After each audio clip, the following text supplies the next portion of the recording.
আজকের যেটা বিপদ, আজকের যেটা সমস্যা, সেটি হচ্ছে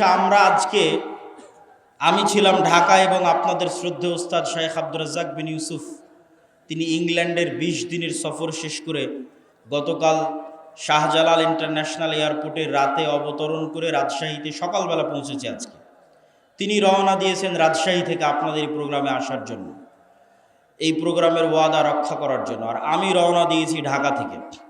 আমাদের দুই গাড়ির মধ্যেই যোগাযোগ চলমান ছিল, আছে। ইতিমধ্যেই আমরা যখন হাটিকুমরুল অতিক্রম করে আপনার এই সিরাজগঞ্জ মোড় অতিক্রম করে যখন বগুড়া শেরপুর রোডে উঠেছি, তখন আমি ঘুম গেছি গাড়িতে। তখন আমার ড্রাইভার ডাক দিয়ে বলতেছে, আব্দুল্লাহ ভাই, তো বলে কি? তো বলে উস্তাজিদের গাড়ি অ্যাক্সিডেন্ট করেছে। ইন্না লিল্লাহি ওয়া ইন্না ইলাইহি রাজিউন। তাই বললাম কি ঘটনা, কোথায়? তো মোকামতলা। তো আমরা খুব দ্রুত, তখন 16 কিলোমিটার দূর ছিলাম মোকামতলা থেকে। খুব দ্রুত আমরা মোকামতলা পৌঁছার চেষ্টা করি এবং আজকের যারা প্রোগ্রামের আয়োজক তাদেরকেও কল দিয়ে আমরা দ্রুত ডাকি যে ভাই তোমরা একটু দ্রুত এগিয়ে আসো, একটু সহযোগিতা করো। তো ঘটনা হচ্ছে গাড়ি ঠিকঠাকই চলতেছিল, কিন্তু একটা সিএনজি রাস্তা থেকে উঠে দ্রুত, সিএনজি চালকেরই দোষ, দ্রুত রাস্তা থেকে উঠতে গেছে এবং আমাদের গাড়ি 60-70-80 যে কিলোমিটার গতিতেই থাক ওই সিএনজির সাথে ধাক্কা খেয়ে সিএনজির দু একজন ব্যক্তি, হয়তো আল্লাহ সুবহানাহু ওয়া তাআলা ভালো জানে এখন কি অবস্থা তাদের, তারা বগুড়া জিয়া মেডিকেলে অসুস্থ অবস্থায়, আহত অবস্থায় ভর্তি হয়েছে। আর আমাদের শেখ আব্দুর রাজ্জাক বিন ইউসুফ তিনিও হালকা আহত হয়েছেন, তবে সেরকম গুরুতর নয়। আল্লাহ সুবহানাহু ওয়া তাআলা তাকে হেফাজত করেছে, আলহামদুলিল্লাহ। তবে আমরা তাকে সাথে সাথেই আমার যে গাড়ি ছিল সেই গাড়িতে করে আমরা তাকে ব্যাগ পাঠিয়ে দিই এবং আমি সিএনজিতে করে, আমাদের একটা গাড়ি এখন যেটা অ্যাক্সিডেন্ট অবস্থায় আছে সেটা ট্রাকে করে রাজশাহী নিয়ে যাওয়ার চেষ্টা হচ্ছে। আর আমি মোকামতলা থেকে সিএনজিতে করে আপনাদের এই প্রোগ্রামে অংশগ্রহণ করার জন্য এসেছি। আল্লাহ সুবহানাহু ওয়া তাআলা তৌফিক দিয়েছে। কিন্তু বিপদ কেন আসে, আল্লাহ সুবহানাহু ওয়া তাআলার পক্ষ থেকে কী জন্য আসে, আল্লাহ সুবহানাহু ওয়া তাআলা ভালো জানে। কিন্তু বিপদ দিয়ে আলোচনা শুরু করার পিছনের কারণ হচ্ছে আজকের একটা কারণ, এবং আজকের প্রোগ্রামের যে আয়োজক তার জন্য আল্লাহ সুবহানাহু ওয়া তাআলার কাছে দোয়া করি যে আজকের প্রোগ্রামের যে আয়োজক, এই ছেলেটা অসুস্থ থাকে সবসময়, ঢাকা মেডিকেলে গিয়ে ভর্তি হয়, তার টাকা পয়সারও সমস্যা থাকে। আল্লাহ সুবহানাহু ওয়া তাআলা তাকেও সুস্থতা দান করুক। আমাদের উস্তাদ শেখ আব্দুর রাজ্জাক বিন ইউসুফ তাকেও সুস্থতা দান করুক, আল্লাহুম্মা আমিন। জিয়াউর রহমানের সাথে দেখা হতে আমি বললাম যে তোমার প্রোগ্রামের ভাগ্য, তাকদীরে আল্লাহ সুবহানাহু ওয়া তাআলা কী লিখে রেখেছে যে এবারও এত চেষ্টা করার পরও তোমার প্রোগ্রামের সেই ভাগ্যের উন্নয়ন লক্ষ্য করা গেল না। আল্লাহ সুবহানাহু ওয়া তাআলা হয়তো চায়নি, এর মধ্যেই হয়তো আল্লাহ সুবহানাহু ওয়া তাআলা কোনো কল্যাণ লিখে রেখেছেন, আল্লাহ সুবহানাহু ওয়া তাআলা ভালো জানে। আজকে আমার বক্তব্যের বিষয়বস্তু, অধপতন অবস্থা থেকে মুসলিম উম্মার মুক্তি কিভাবে সম্ভব। কত সাহাবীর জীবনী আছে, সব সাহাবীর জীবনী খুলে দেখেন, কোনো সাহাবী, অধিকাংশ সাহাবী নিজ বাড়িতে, নিজ এলাকায়, নিজ গ্রামে, নিজ শহরে মারা যায়নি। কেননা সবাই ব্যবসা আর দিনের দাওয়াত, এই দুইটাকে নিয়ে রওনা দিয়েছে। যতদূর পর্যন্ত ইসলামের খেলাফত গেছে ততদূর পর্যন্ত তাদের ব্যবসার দিনের দাওয়াত চলতে থেকেছে। যেখানে ইসলামী খেলাফত যায়নি, মালয়েশিয়া, ইন্দোনেশিয়া, ব্রুনাই পর্যন্ত সাহাবীদের দাওয়াত গেছে ব্যবসা আর দিনের দাওয়াত। ভারতের কেরালা, বাংলাদেশের চিটাগাং, এগুলোতে পর্যন্ত দাওয়াত এসেছে ব্যবসা এবং দিনের দাওয়াতের মাধ্যমে। কিন্তু ইউরোপীয় উপনিবেশ মুসলমানদের শিখিয়েছে তোমাদের চাকরি করতে হবে। চাকরি শব্দের অর্থ হচ্ছে চাকর থেকে চাকুরি, গোলাম থেকে গোলামি, নৌকার থেকে নৌকরি, চাকর থেকে চাকুরি। চাকুরির মধ্যে একটু হলো গোলামের আলামত এবং স্বভাব আছে। আল্লামা ইকবাল বলেছেন, জিন্দা কওমো কা यही है আলামত কে বদলতি রহতি है সুবহ শাম উনকে।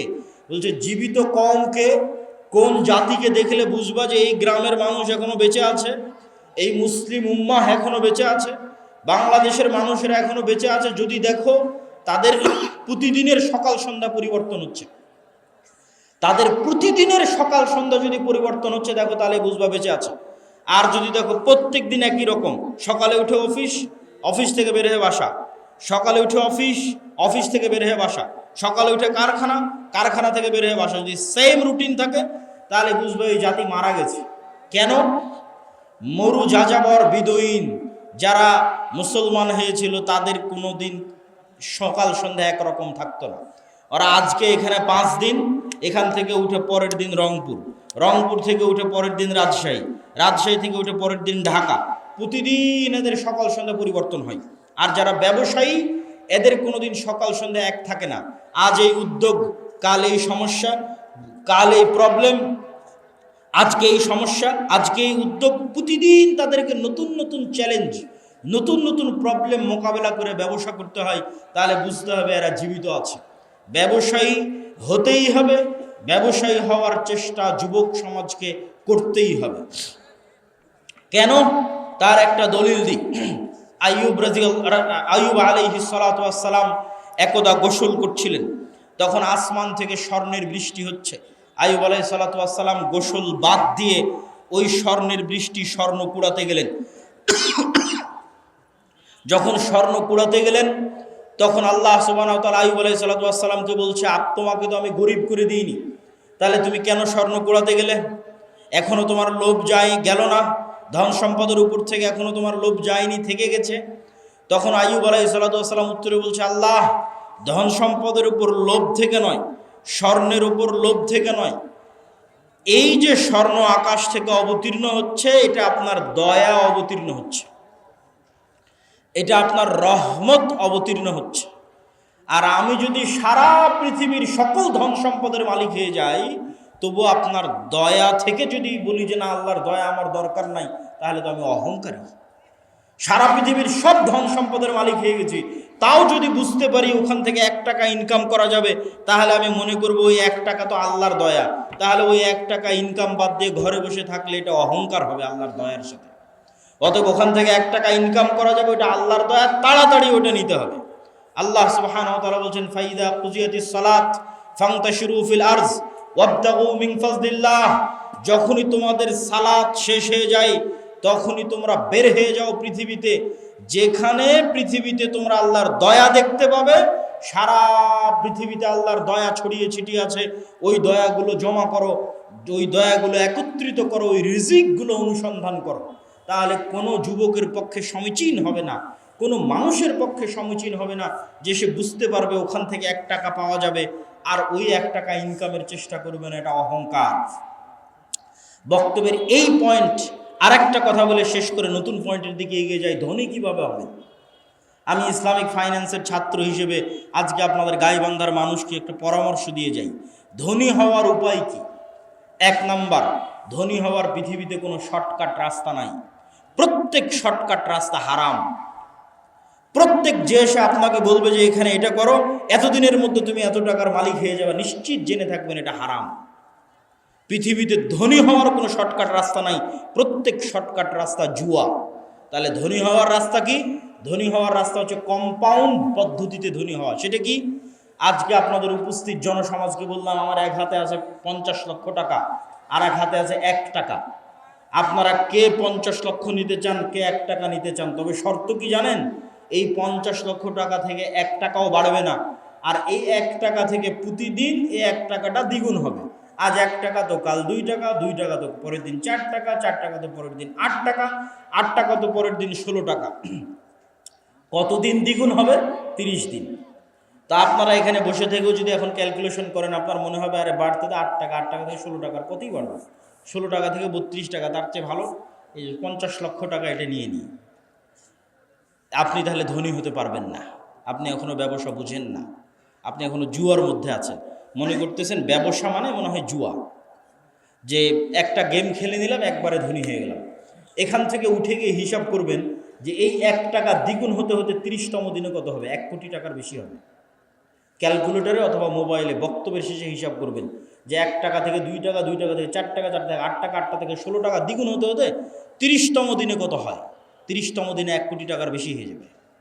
তাহলে ধীর স্থিরভাবে টাকা বাড়তে থাকবে। এটা হলো ধনী হওয়ার রাস্তা। ধনী হওয়ার 2 নম্বর রাস্তা, ধরেন আপনাকে 50 লক্ষ টাকা দিয়ে দিলাম, যে যাও তোমাকে 50 লক্ষ টাকা দিয়ে দিচ্ছি। এখন তুমি ধনী হবা কিনা এটা নির্ভর করছে তোমার মেন্টালিটির উপর, মানসিকতার উপর। কে ধনী হবে 50 লক্ষ টাকা নিয়ে, কে ধনী হবে না বুঝেন। যে 50 লক্ষ টাকা নিয়ে গিয়ে চিন্তা করবে আরে 50 লক্ষ টাকা পেয়েছি, তাহলে 50 লক্ষ টাকা থেকে একটা গাড়ি কিনি, মোটরসাইকেল কিনি, তারপরে একটা গাড়ি কিনি 20 লাখ টাকা দিয়ে, বাড়ি করি 30 লাখ টাকা দিয়ে, আর কি করা যায়? একটা এসি কিনি, একটা ফ্রিজ কিনি, আর কি একটা টিভি কিনি। এই ব্যক্তি এই 50 লক্ষ টাকা প্রত্যেক ওই জায়গাতে খরচ করেছে যেখান থেকে আরও খরচ বাড়বে। মোটরসাইকেল কিনেছে, মোটরসাইকেলের তেলে খরচ আছে। গাড়ি কিনেছে, এই যে গাড়ি আজকে আমাদের অ্যাক্সিডেন্ট হলো, গাড়িতে খরচ বাড়বে। গাড়ির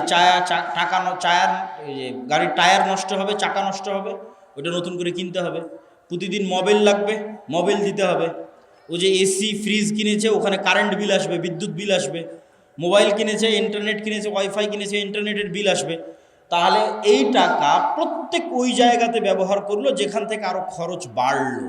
এই জীবনে কোনো দিন ধনী হতে পারবে না। এর ধনী হওয়ার রাস্তা ফুল স্টপ হয়ে গেছে।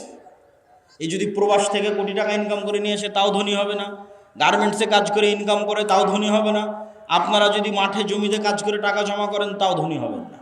শেষ ধনী হওয়ার রাস্তা। ধনী কে হবে? 1 টাকা ইনকাম করেছে, 10 টাকা ইনকাম করেছে, ইনকাম করার পর যে চিন্তা করতে পারবে যে আমার গায়ের জামাটা ছিঁড়া আছে, ছিঁড়াই থাক, আমার পায়ের স্যান্ডেলটা ছিঁড়া আছে, ছিঁড়াই থাক, আমার বাড়ি মাটির আছে, মাটিরই থাক। আগে 10 টাকা এমন জায়গায় ব্যয় করি যেখান থেকে আর 1 টাকা ইনকাম হবে, যেখান থেকে আর 1 টাকা ইনকাম বের হয়ে আসবে, ওই জায়গাতে আগে ব্যয় করি এই 10 টাকা। এই ব্যক্তি ধনী হয়ে যাবে। সময় লাগবে, 30 বছর সময় লাগবে, কিন্তু এই যে কম্পাউন্ড ওয়েতে আস্তে আস্তে বাড়তে বাড়তে শেষের দিকে গিয়ে কোটিপতি হয়ে যাবে দ্রুত। শেষে গিয়ে দ্রুত কোটিপতি হবে, শুরুতে অত দ্রুত হবে না, কিন্তু ওর পদ্ধতি ঠিক আছে। আর 10 টাকা ইনকাম করে বলবেন আজকে নতুন জামা লাগবে, 10 টাকা ইনকাম করে বলবেন আজকে নতুন স্যান্ডেল লাগবে, আজকে এসি ফ্রিজ লাগবে, জীবনে ধনী হবে না। যে টাকা এমন জায়গায় ব্যয় করতে পারে যেখান থেকে আবার টাকা ইনকাম হওয়ার রাস্তা তৈরি হবে, এ ধনী হয়ে যাবে, আজকে যতই গরিব থাকুক। তাহলে মুসলমানদের ধনী হওয়া ছাড়া, অর্থনৈতিক মুক্তি ছাড়া গোলামি থেকে মুক্তির রাস্তা নাই। আজকের পুরো পৃথিবী টিকেই আছে ডলারের গোলামির উপর। ভেনেজুয়েলার প্রেসিডেন্টকে হাত পা বেঁধে তুলে নিয়ে যাওয়ার কারণ কি? টাকা, তেল। আজকে মুসলমানরা মুক্তি পাচ্ছে না কেন? ডলার ভিত্তিক অর্থনীতির গোলাম। সব IMF, ওয়ার্ল্ড ব্যাংকের কাছ থেকে লোন নিয়ে রেখেছি। সারা পৃথিবীর সকল অর্থনীতির কন্ট্রোল ইহুদিদের আছে। তাহলে মুসলমান বলবে আমি ঘুমাবো, বসে থাকবো, ফ্রি ফায়ার পাবজি খেলবো, ব্যবসা করবে না, টাকা পয়সা ইনকাম করবে না, মুক্তি হবে? এটা অসম্ভব। ব্যবসা করতে হবে, টাকা পয়সা ইনকাম করতে হবে। আল্লাহ সুবহানাহু ওয়া তাআলা কবুল করুক, আল্লাহুম্মা আমিন। গোলামি থেকে মুক্তির জন্য 2 নম্বর করণীয় ঈমান বিল গায়বে ইয়াকিন এবং সর্বোচ্চ তাওহীদে বিশ্বাস। আল্লামা ইকবাল লিখেছেন, ये दौर अपने बराहिम की तलाश में है। আজকের যুগে মুসলমানদের মুক্তির একটাই রাস্তা। আজকে মুসলমানদের মধ্যে একজন ইব্রাহিম আলাইহিস সালাম লাগবে। নাই, ইব্রাহিম আলাইহিস সালাম নাই মুসলমানদের মধ্যে। আল্লামা ইকবাল গবেষণা করে দেখেছে, অনুসন্ধান করে দেখেছে, মুসলমানদের মধ্যে সালাত আদায়কারী আছে, রোজাদার আছে, দানবীর আছে, ইব্রাহিম আলাইহিস সালামের মতো সর্বোচ্চ তাওহীদে বিশ্বাসী না। আপনারা আহলে হাদিস মানুষ মনে করছেন আমরা তো কবরে যাই না, আমরা তাবিজ কবজ ব্যবহার করি না, আমরা শিরক করি না, তাহলে আমাদেরও কিসের তাওহীদে কমতি আছে? সেটা কোথায়? ইব্রাহিম আলাইহিস সালাতু ওয়াস সালামের তাওহীদ মানে তার হৃদয় শুধু ওই কবর আর শিরক থেকে মুক্ত নয়, তার হৃদয় টাকার প্রভাব থেকে মুক্ত, নেশার প্রভাব থেকে মুক্ত, নারীর প্রভাব থেকে মুক্ত, ক্ষমতার প্রভাব থেকে মুক্ত। কোনো একটার প্রলোভন দেখিয়ে তাকে আল্লাহর আনুগত্য থেকে দূরে করা যাবে না। তুমি আহলে হাদিস হলে কি হবে? সালাফি হলে কি হবে? কবরে পূজা না দিলে কি হবে? তুমি তো বিড়িখোর, সিগারেটখোর, বিড়ি সিগারেটের নেশায় আছো। তাহলে তোমার ইলাহকে ওই বিড়ি সিগারেট। ইলাহাহু হাওয়া, যার নফসকে সে নিজের ইলাহ বানিয়ে নিয়েছে। তুমি টাকার জন্য হালাল হারাম বাস বিচার না করেই টাকার জন্য পাগল, তাহলে তোমার ইলাহকে টাকা। তুমি ক্ষমতার জন্য বাস বিচার না করে মানুষ হত্যা করতে পারো, মিছিল মিটিং করতে পারো, মিথ্যা কথা বলতে পারো, তাহলে তোমার ইলাহকে ক্ষমতা। তাহলে যার অন্তরে হয় ক্ষমতার প্রভাব আছে, না হয় নারীর প্রভাব আছে, না হয় টাকার প্রভাব আছে, না হয় জুয়ার প্রভাব আছে, না হয় অন্য কোনো নেশার প্রভাব আছে, এ তাওহীদপন্থী নয়, এই ইব্রাহিম আলাইহিস সালাতু ওয়াস সালামের উত্তরসূরি নয়। যতই শিরকে আকবার না করুক, বড় শিরক না করুক, ইব্রাহিম আলাইহিস সালাম কে? যার হৃদয় শুধু ওটাই চায় যেটা আল্লাহ বলেছে, তার হৃদয় ওটাই ভালোবাসে যেটা আল্লাহ ভালোবাসে, তার হৃদয় ওটাই ঘৃণা করে যেটা আল্লাহ ঘৃণা করে। এটা এত সহজ নয়। আল্লাহ যেটা ঘৃণা করতে বলেছে ওটাকে আপনি শতভাগ ঘৃণা করবেন, আর আল্লাহ যেটা ভালোবাসতে বলে সেটাকে আপনি জান প্রাণ দিয়ে ভালোবাসবেন। এই মহব্বত, এই ভালোবাসা আল্লাহ সুবহানাহু ওয়া তাআলার সাথে, এই সম্পর্ক আল্লাহ সুবহানাহু ওয়া তাআলার সাথে, আল্লাহকে আপনি ওই লেভেলের ইলাহ মানেন, এই মুসলমান হওয়া এত সহজ নয়। ওই ইব্রাহিম আলাইহিস সালাতু ওয়াস সালাম হওয়া অত সহজ নয়, কিন্তু ইব্রাহিম আলাইহিস সালাম লাগবে। মুক্তি ইব্রাহিম আলাইহিস সালাতু ওয়াস সালামের মতো মানুষ হওয়া ছাড়া সম্ভব নয়। 2 নাম্বার, ঈমান বিল গায়বে ইয়াকিন। গায়েব মানে যা চোখে দেখা যায় না। আজকে এখানে আব্দুল্লাহ বিন আব্দুর রাজ্জাক উপস্থিত হয়েছে, এটা আপনারা চোখে দেখতে পাচ্ছেন, কিন্তু এখানে যে ফেরেশতারা উপস্থিত হয়েছে এটা কি দেখতে পাচ্ছেন? দেখতে পাচ্ছেন না। কিন্তু ফেরেশতারা যে উপস্থিত হয়েছে ওটাকে যেই দিন এইভাবে বিশ্বাস করতে পারবেন, যেভাবে এখন আমাকে দেখে যেটা আপনার অন্তরে যেই মাত্রার বিশ্বাস, যেখানে আব্দুল্লাহ বিন আব্দুর রাজ্জাক উপস্থিত আছে, এই মাত্রার বিশ্বাস যেই দিন হবে যে না এখানে আমার পাশে ফেরেশতারা বসে আছে, এটার নাম ঈমান বিল গায়বে ইয়াকিন। এটা হচ্ছে দেখতে পাওয়া, ভিজুয়ালাইজ করা। কবরকে আপনি দেখতে পাচ্ছেন, জান্নাতকে আপনি দেখতে পাচ্ছেন, জাহান্নামকে আপনি দেখতে পাচ্ছেন। আপনি কল্পনা করেন, আসহাবুল উখদুদের ঘটনা বলছিল তাওহীদ ভাই, ওমা নাকামু মিনহুম ইল্লা ইউমিনু বিল্লাহিল আজিজিল হামিদ, বলছে যে আগুনের মধ্যে ঢুকে যাচ্ছে। ঘটনা তো ভাই বলেছে, আমি শুধু লজিক বলি। ওদের বাড়ি আছে, ঘর আছে, বাড়ি ঘর রেখে সাক্ষাৎ আগুনের মধ্যে কিভাবে ঢুকে? একটা রাস্তা ছাড়া ওই আগুনের মধ্যে ঢুকার কোনো রাস্তা নেই। আপনি পারবো না। পারবো একটা শর্ত পূরণ করলে। সেটা কি? আসহাবুল উখদুদের ঈমান বিল গায়বে ইয়াকিন এত বেশি ছিল যে ওরা ওই আগুনের মধ্যে জান্নাত দেখতে পাচ্ছিল। ওরা আগুনে ঢুকেনি রে পাগলা, ওরা জান্নাতে ঢুকেছে। আল্লাহু আকবার। আপনি মনে করছেন আগুনে ঢুকেছে, কিন্তু ওরা তো আগুন দেখতেই পায়নি। ওরা ওই আগুনের জান্নাত দেখতে পেয়েছে। আমরা কিসে ঢুকছি? জান্নাতে ঢুকতেছি। জান্নাতকে এরকম ভিজুয়ালাইজ যতক্ষণ না করতে পারবে ঢোকা সম্ভব নয়। আর ওরা যখন পেছন মুড়িয়ে নিজের বাড়ি ঘর দেখেছে তখন দেখতে পাচ্ছে, আপনি দেখছেন বাড়িতে এসি আছে, ফ্রিজ আছে, ঘর বাড়ি আছে, ছেলে মেয়ে আছে, কিন্তু ওরা যখন বাড়ির দিকে তাকিয়ে দেখেছে তখন দেখছে এখানে তো জাহান্নামের আগুন জ্বলছে। সত্যি দেখতে পাচ্ছে, কাল্পনিক নয়, সত্যি দেখতে পাচ্ছে। আর আমাদের বাড়ি ঘরে তো জাহান্নামের আগুন জ্বলছে, ওরে বাবারে, এখানে ফেরত যাওয়া যাবে না। আর এই আগুনের মধ্যে কি দেখতে পাচ্ছে? জান্নাত। আর এখানে তো ঢুকতে হবে। এর নাম হচ্ছে ঈমান বিল গায়বে ইয়াকিন। এই লেভেলের ঈমান যতক্ষণ পর্যন্ত অন্তত বাংলাদেশের 20% মুসলমানের না হয়েছে, ততক্ষণ আপনি বলবেন যে বাংলাদেশে ইসলাম প্রতিষ্ঠা হয়ে যাবে, ইসলামী খেলাফা কায়েম হয়ে যাবে, সম্ভব নয়। আজকে যদি আপনি আমাকে বাংলাদেশের প্রধানমন্ত্রী করে দেন, আজকে ইরানের কি অবস্থা দেখেন। আমি বাংলাদেশের ক্ষমতায় গিয়ে যদি বলি বাংলাদেশ শতভাগ ইসলামী আইন বাস্তবায়ন করে দিলাম, কালকে ভারত এবং আমেরিকা মিলে অর্থনৈতিক বয়কট দেবে বাংলাদেশকে, যেমন ইরানকে দিয়ে রেখেছে। তাহলে ইরানের মানুষ মিছিল করতেছে কেন? আপনিও মিছিল করবেন কেন? অর্থনৈতিক বয়কট দেওয়ার পর ডলার আসবে না, গার্মেন্টস বন্ধ হয়ে যাবে। তাহলে গাইবান্ধার মানুষ খাবে কি? গাইবান্ধার মানুষ এখন যেই জীবনযাত্রায় অভ্যস্ত, এই মানের জীবনযাত্রা থাকবে না। বিদ্যুৎ আছে, বিদ্যুৎ থাকবে না, অল্প থাকবে, যাবে আসবে। যে কয়েকজনের বাড়িতে এসি চলছে ওরা এসি চালাতে পারবে না, যে কয়েকজন যদি ফ্রিজ আছে ওরা চালাতে পারবে না। তাহলে জীবনযাত্রার মান কমে যাবে। যখনই জীবনযাত্রার মান কমে যাবে তখন বলে রাখো তোমার ইসলাম, আগের যেটা সেকুলার দেশ ছিল ওটাই ভালো ছিল। কখন বলবে না রাখো তোমার ইসলাম? যখন ওই আসহাবুল উখদুদের মতো ঈমান হবে, দেখতে পাবে আর এটা তো জান্নাত, এটা তো জাহান্নাম, এটা যেদিন দেখতে পাবে। এই লেভেলের ঈমান ছাড়া বাংলাদেশের সবচেয়ে পরহেজগার মানুষকে যদি রাষ্ট্র ক্ষমতায় বসিয়ে দেন, ও রাষ্ট্রে ইসলাম প্রতিষ্ঠা করতে পারবে না। বাংলাদেশের মানুষ ওকে টেনে নামাবে যে তুই ক্ষমতায় থাকলে আমরা খেতে পাই না, টেনে নামাবে। কিন্তু যখন মনে করবে যে আমি খেতে পাচ্ছি না, এটাই কোরআনের ওই আয়াত, আম হাসিবতুম আন তাদখুলুল জান্নাহ ওয়ালাম্মা ইয়াতিকুম মাসালুল লাযিনা খালাউ মিন ক্বাবলিকুম মাসাতহুমুল বাসা ওয়াদ দাররা ওয়া যুলজিলু হাত্তা ইয়াকুলার রাসূলু ওয়াল লাযিনা আমানু মাআহু মাতা নাসরুল্লাহ। দুনিয়ার মানুষ, জান্নাত কি তোমাদের নানির বাড়ি? জান্নাত কি তোমাদের মামার বাড়ি? আল্লাহ বলছেন আম হাসিবতুম আন তাদখুলুল জান্নাহ, মনে করে নিলার জান্নাতে চলে গেলা, অথচ তোমাদের অতীতে যারা চলে গেছে তারা যে পরিমাণ কষ্ট সহ্য করেছে, তারা যে পরিমাণ আল্লাহর পরীক্ষার মুখোমুখি হয়েছে, সেই পরিমাণ পরীক্ষা দুঃখ কষ্ট তোমরা কিছুই ভোগ করনি, আর বলছো জান্নাতে চলে যাব? সম্ভব নয়। সম্মানিত উপস্থিতি, ঈমান বিল গায়বে ইয়াকিন। গায়েব মানে না দেখা জিনিসকে দেখতে পাওয়া। চোখ বন্ধ করলে আপনি দেখতে পাচ্ছেন যে কবরে কি হয়, জান্নাতে কি হয়, এটা দেখাও সহজ। দু একটা সহজ বুদ্ধি বলে দিই, কেমনে দেখতে পাবেন। আল্লাহ প্রত্যেক স্তরে পরের স্তরের আলামত দিয়ে রেখেছে। আমরা এখন দুনিয়ার স্তরে আছি, এর পরের স্তর কবরের স্তর। তো প্রত্যেক দিন দুনিয়াতে আমরা কবর দেখতে পাই, আল্লাহ দেখার ব্যবস্থা করে দিয়েছে। সেটা হচ্ছে ঘুম। আপনি যখন ঘুমাতে যান তখন দোয়া পড়েন আল্লাহুম্মা বিইসমিকা আমুতু ওয়া আহইয়া, আল্লাহ তোমার নামে ঘুমাতে যাচ্ছি। জি না, যদি হতো আল্লাহ তোমার নামে ঘুমাতে যাচ্ছি তাহলে আরবি হতো আল্লাহুম্মা বিইসমিকা আনামু ওয়া আইকাজ। তাওহীদ ভাই আছে, বুঝতে পারতেছে? আরও যারা আরবি বুঝবে তারা বুঝতে পারবে। তাহলে তখন দোয়ার অর্থ কি হবে? যে আল্লাহ তোমার নামে ঘুমাতে যাচ্ছি, তোমার নামে ঘুম থেকে উঠবো। কিন্তু আল্লাহ দোয়া বানিয়েছে আল্লাহুম্মা বিইসমিকা আমুতু, আল্লাহ তোমার নামে মরতে যাচ্ছি, ওয়া আহইয়া তোমার নামে মরা থেকে জীবিত হব। এবার সকালবেলা কি দোয়া শিখিয়েছে?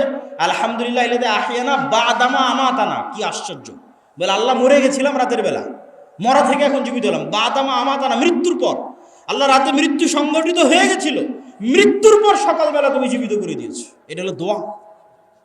তাহলে প্রত্যেক দিন আমরা কবরে যাচ্ছি, প্রতি রাতে যখনই ঘুমাই তখনই কবরে যাই। ওটাই বারজাখের জীবন। বারজাখী জীবন ওই রকমই, কাছাকাছি। সেটা স্বাদ আল্লাহ সুবহানাহু ওয়া তাআলা দেন। যদিও রুহের পার্থক্য ভেদে বারজাখী জীবনে এক একজনের এক এক রকম হবে। যেমন যারা শহীদের রূহ, এরা পাখি হিসেবে জান্নাতে উড়বে, তাদের খাবারের ব্যবস্থা থাকবে। যারা শহীদের রুহের চাইতে উপরের লেভেলের রূহ, তারা আল্লাহর আরশে ঝুলন্ত থাকবে, বাতির মতো, আলোক বাতির মতো আল্লাহর আরশে ঝুলন্ত থাকবে। যারা তাদের চেয়েও টপ লেভেলের রূহ, নবীদের রূহ, তো নবীরা আরো টপ লেভেলের লাইফ